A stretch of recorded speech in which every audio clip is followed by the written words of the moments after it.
Imagine the economy as the famous Kentucky Derby horse race, where the horses represent different components of the economy, and the race itself symbolizes the overall economic performance.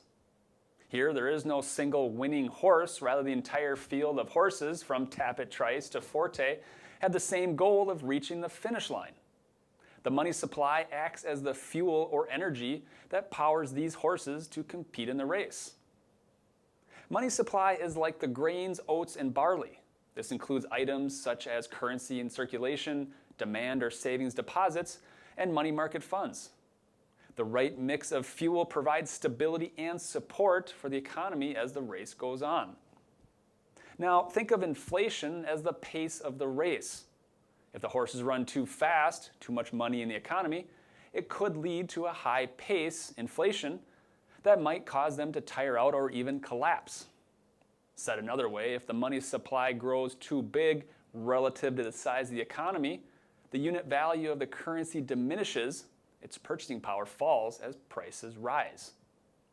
To maintain a healthy and exciting race, the Kentucky Derby teams and organizers, central banks and policymakers, attempt to ensure the right balance of energy sources, money supply, is provided for the horses or the economy. This is the rationale for using a variable money supply where central banks can adjust the amount of money circulating in the economy by influencing interest rates or implementing monetary policies. These actions attempt to maintain an optimal pace, inflation rate, and support economic growth while preventing runaway inflation or stagflation. Let's take a look at the charts. As we can see here, M2 money supply has increased sharply over the last few years. 3 years ago, the money supply in the economy was around $15.4 trillion. The supply was subsequently increased, peaking at about $21.8 trillion in March of 2022. Now, over the past year, the central bank has been pulling money out of the economy, reducing the money supply to help slow inflation. So what does this all mean? Well, it's quite possible inflation remains above average for an extended time period due to the relatively large money supply.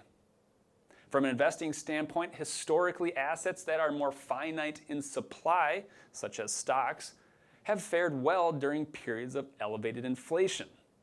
As long-term investors, we recognize that where we are today in terms of inflation is not where we will always be.